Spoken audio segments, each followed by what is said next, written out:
Thanks again for staying with us on the program. This morning on ITV, we get our conversation segment on course. On the road to 2023, looking at some of the issues that are on the front burner. I'd like to thank very especially a researcher, statistician, and public affairs analyst, Shadrach Dubai, who is also a civil society activist. Shadrach, thank you for joining us. Okay, the 2023 election has been described as a very unique election. Does that explain why all of a sudden we are seeing an upsurge in the number of people that wants to register, up to the point that INEC is literally struggling to cope with the upsurge in registration? Yes, to a very large extent, the Nigerian people have come to recognize that 2023 is another ample opportunity to manage the wrongs that have happened in the Nigerian democracy. For every president who is vying for office, it is obvious that the president must come to realize that there is a myriad of problems bedeviling the Nigerian democracy. On the first of the list, he needs to recognize that Nigeria has a smaller economy. The economy previously in the year 2015 was estimated to be $546.6 billion, but now it fell drastically to $436 billion. The president needs to understand that over the period of the last 8 years, Nigeria GDP had a gross increment of only 1%, the lowest ever recorded in the history of Nigeria, even then in the military era. The president will also get to understand that he will be challenged at different sectors, meeting the largest internal and external debt ever registered in Nigeria. The president will also recognize that Nigeria has been through 2 recessions, a hyper double-digit inflation, and in the midst of all of this, there is a declining there's a declining cost per income. And beyond all of that, he will come to meet a bulge in Nigerian population, which to a very large extent is predominantly made up of young Nigerians, youths who are unemployed, underemployed, and a good number of them unemployable. With all of this, the president needs to rise up to the occasion and meet all of these challenges. Going into the election, I have seen that 2 major factors will be playing out. First of all, there is a large awareness, all thanks to the social media. People are now becoming very aware of what is happening within the Nigerian democracy, of course, in time past, it was clouded in secrecy. But now the people are becoming very conscious, they are aware, and they have taken up this responsibility to rise to the occasion, to interrogate the system and challenge it vehemently. And all of this, to a large extent, a lot of this is what has translated into this upsurge of young persons wanting to participate in the electoral process, register, get their PVC, and see how best they can contribute meaningfully to the whole democratic process.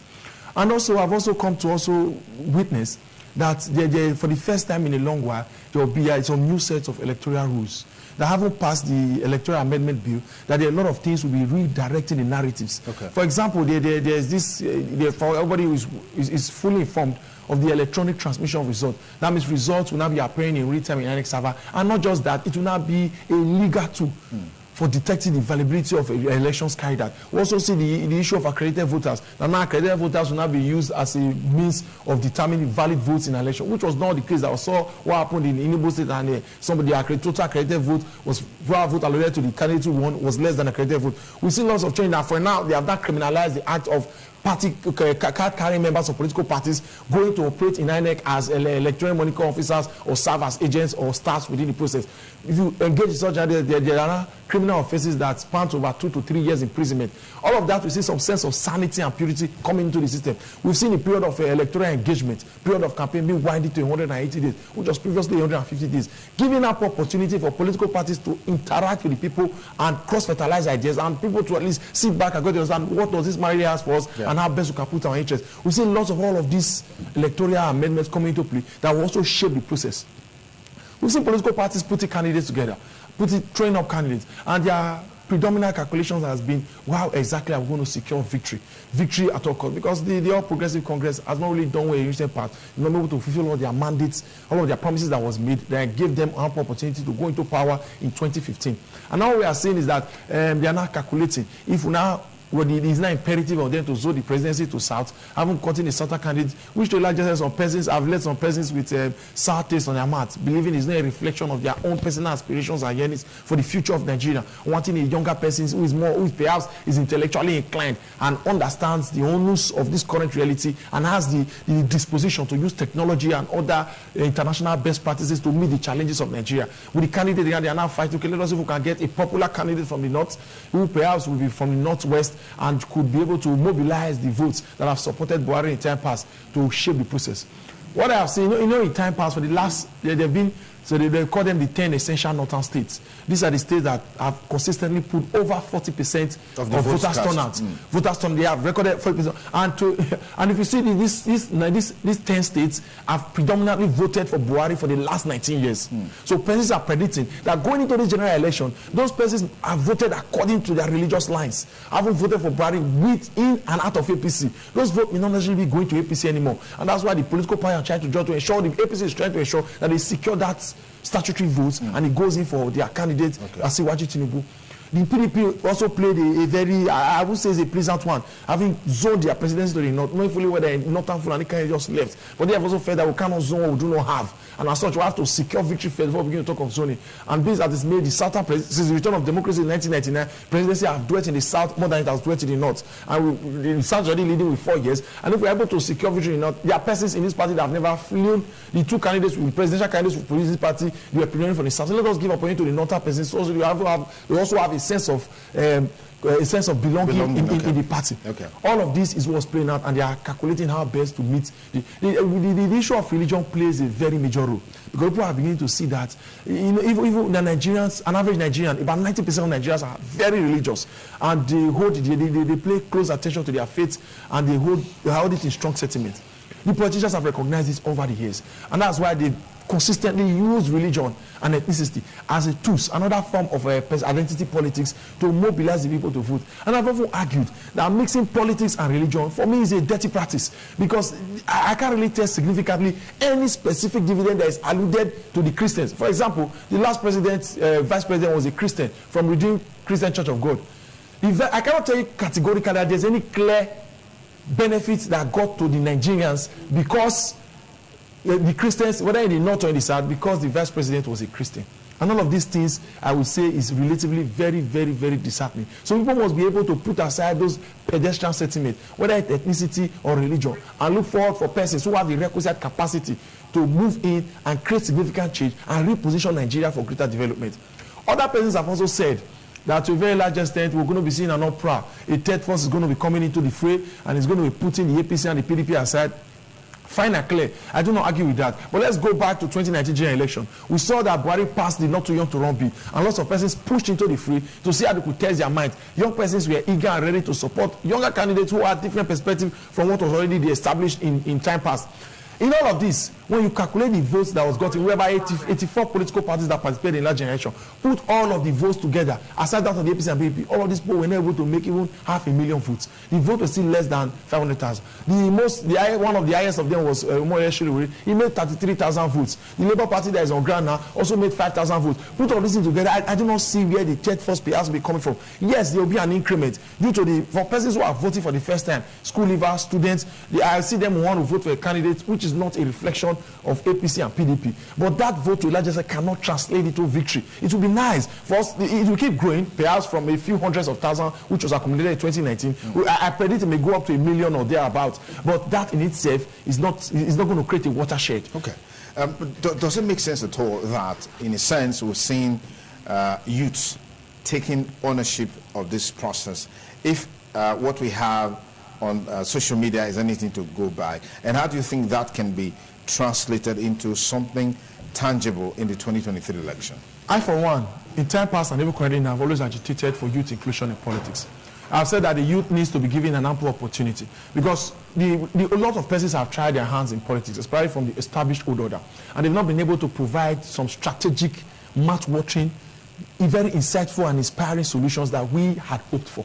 And so we are looking at maybe a younger person who will have a different perspective of life. A younger person perhaps will be able to answer to the questions of Nigerian democracy with international best practices and some technological innovative solutions. That's what we've ampled for. And we've also said that Nigeria democracy as a system of government thrives on plurality of ideas and opinion. Just as we advocate for youth inclusion in politics, we also advocate for women inclusion in politics, so that when they sit in a table and they begin to decide the allocation of resources and treasures, as politics is concerned, most of this will be allocated to the youth, because these people are all components of the society. For example, what we are saying now is because the ASU been on strike, spent over 791 days under this current regime being on strike. That shows that the youth are not being put into consideration. But if the youth are consciously put into consideration, they will not be left at home with any form of education. All of that is on ground.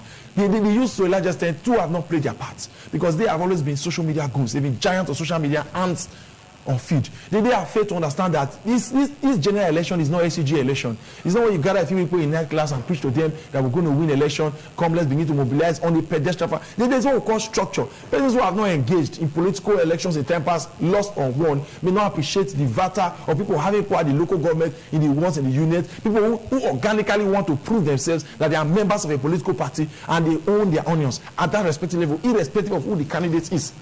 Well, I look at all of this and I feel, yes, the awareness is high. A lot of persons will be going into the fray, but I do not see the thing translating any strategy. Because a lot can still happen. But I still believe even if everything happens, it will not translate to victory. All right, so let me link up quickly now with Barrister Kingsley Omerabo, who is joining us via Zoom from Warri in Delta State to take this conversation further as we look at some of the issues that are coming to the front burner in the build up to the 2023 elections. Barrister Kingsley Omerabo, we'll just allow you to stabilize a little bit before we bring you on. So, but if you're stable now, we'd like to get your perspective on some of the issues that are coming to the front burner. You need to try as much as possible to position the camera lens of your phone so we can have your facial expression adequately represented on the screen. But I'm sure we can start off with this.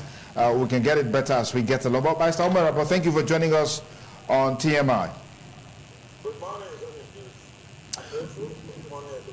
Okay, let's quickly start off with some of the issues that are coming to the front burner in the build up to the 2023 election. There have been talks that, in a sense, more people seems to have indicated interest to participate in the election by going out to register for the 2023 election. Let's know from you what this means for the entire process, particularly the election itself.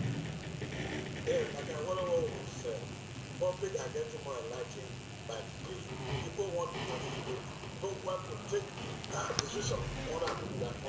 You see, the time of apathy is over. People now want to show that this is time to decide the outcome. When people apathy give room for that, apathy is better for that. People are getting more enlightened by the change. Okay. If we should close our mouth, then you will give for religion to lead you. Okay. Therefore, we cannot continuously complain every day. What we are saying is that we should go and elect. Don't think that happens. Right now, everybody electing want to go and medicine, want to line up on that area, and based on the participate in this election. That means that God, country, get more elected by people. I want to decide their content. Okay, quickly, there seems to be a strong interest from the youths in terms of participation in this election. I mean, we've seen that many registration centers in the last couple of days have been overwhelmed by youths, particularly in Lagos and several other places. What does this mean for this election? You know, they have learned their lesson.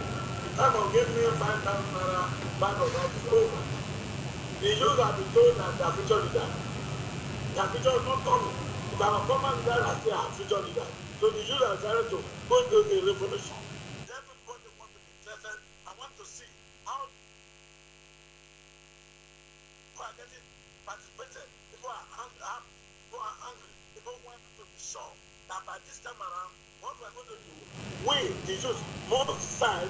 Oh Lord. And the youth said, they are not just participating. They are participating in the electoral process. They want to be elected. They want to decide who rules it. The youth are the largest population in the country.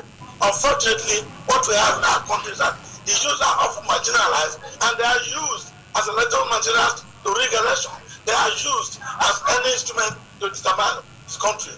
Now the youth say no, we are educated one. We have the figure. We have the enlightenment. We must go now get our PVC and get involved to decide who really rule. No, they have made this apathy because they say our vote does not count. Yeah. No, people say our vote will count.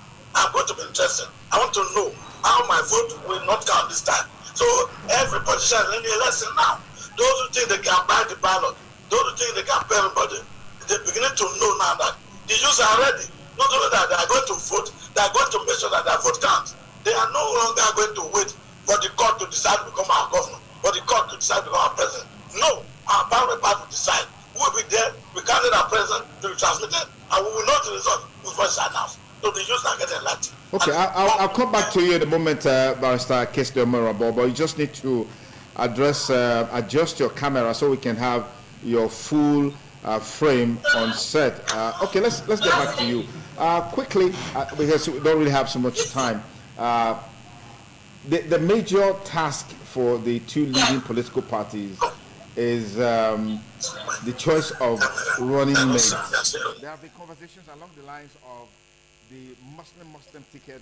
I mean, we've seen reactions thrown in that and what have you. I'd like to get your take on this.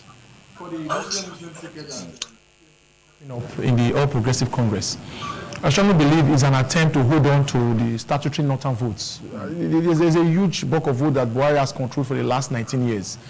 No other political PDP has never won those votes and those states. And and these persons believe that all of this have occurred because of the religious affiliation of President Muhammadu Buhari. So they are looking at how they can bring a northeasterner that also has some significant influence in these regions that's going to hold down these votes for the All Progressive Congress.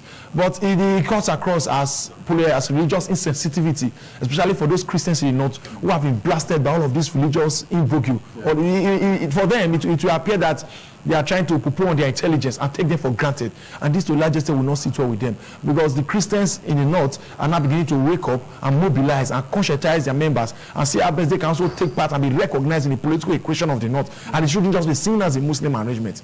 The APC is faced with a dilemma, and some persons have said that it is relatively incumbent on Bola Ahmed Tinubu to pick his running mate and not on a party. Consultations are still ongoing. But I believe that whichever way they go, they stand to be disadvantaged.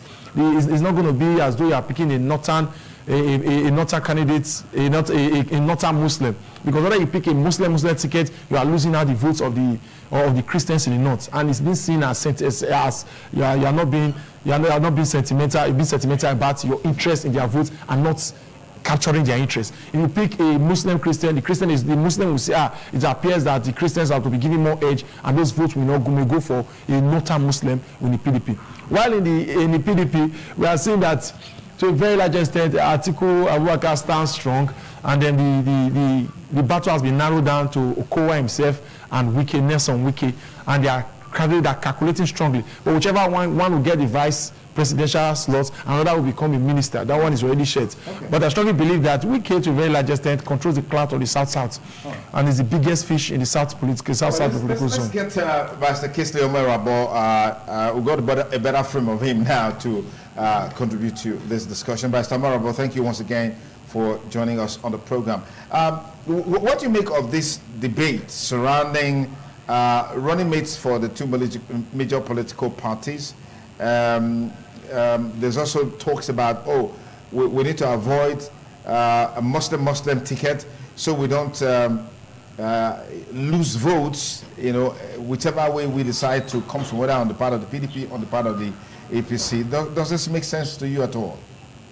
Yeah, I want to quickly say that the time of religious sentiment is over. Muslim, we had it in Ibe and Abiola won that election. The Nigerians are no longer interested on religious war, religious sentiment. What is happening now is that we need leaders, a president who has a focus, leader who has an agenda. A leader wants to lead, not the leader somebody imposed on us. If indeed, for example, let's say for APC, if Tinubu, as he has won permanently, if he has a good candidate, acceptable in the north, who is a man of the point in the north, whether Muslim or Christianity, it doesn't really matter. He can deliver. And for the PDP, we have gotten at the, and you know that without respect, it may be difficult to sell in the south. So they need a very viable, vice presidential candidate who is acceptable. Well, there are people, somebody just said, Wike, Kowa, and whoever, Emmanuel lined up. If you look at those three, you must look for somebody who is an election-winning candidate, a person loved by his people.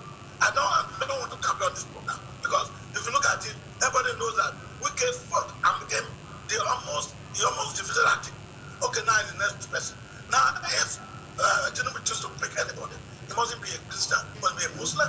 All we are saying, election-winning candidate that can checkmate the president, candidate that will not just be there as they push and push out, push over. Somebody will be able to say, and I'm able thinking, with all due respect, that Wike is too big to be Atiku's vice president because they will fight. I don't know whether you think they cannot make it.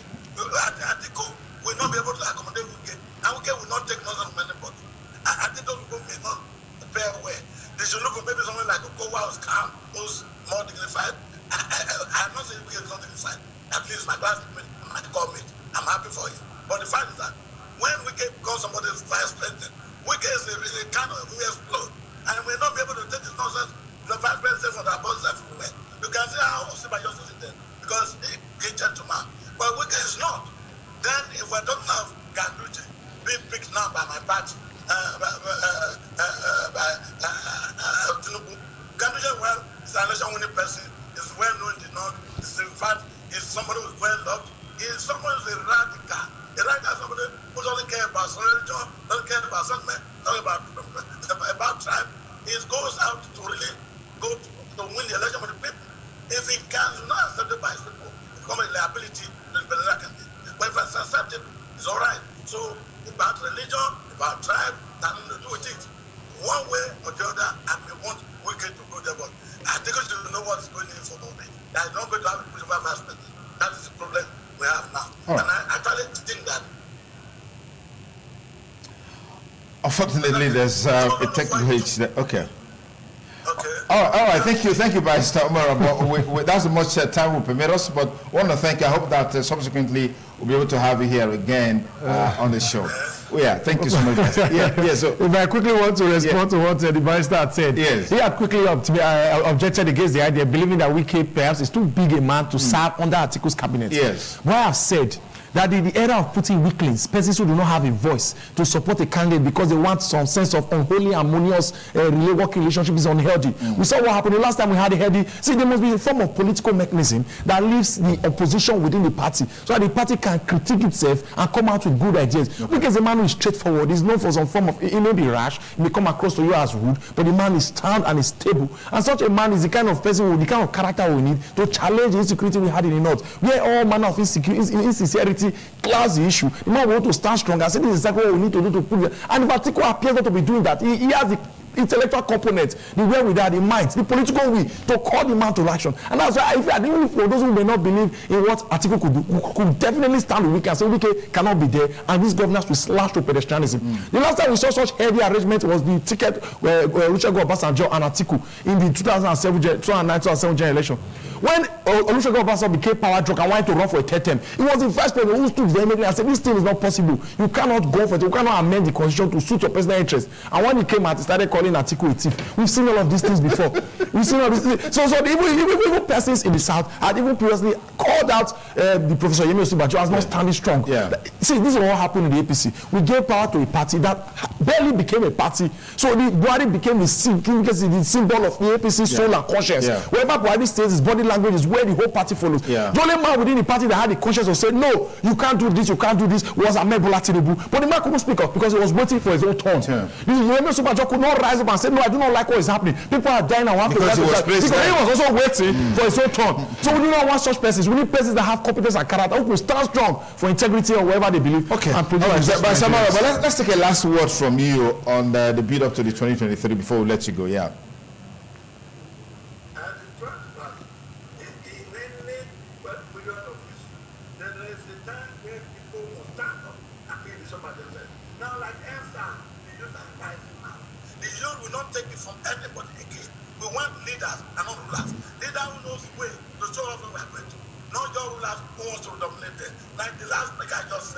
Well, I'm a Tinubu, and where we start to lead.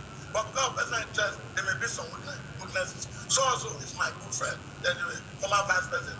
Former vice president has a lot of good things, but he had a lot of enemies and a lot of things of bad have said about him. But let us pray. Any person that God puts there, we and the Jews, the right guy in this country, will make sure that it does not take us for a ride. Make sure that nobody will loot our economy again and tell us to enjoy. So I think by the grace of God, the youth will stand and get the better leadership that we deserve. All right. Thank you very much, Barrister Kesley Omerabo and Shedrack Udugba. Thank you so much for coming on the show. Thank you very much. Breakfast Sports is next with Solomon. I know, and I will be back with my crew to call it a wrap on the show today. Don't forget, by 9 o'clock, we've got Business Rendezvous with Dennis Ovik coming up. Stay with us.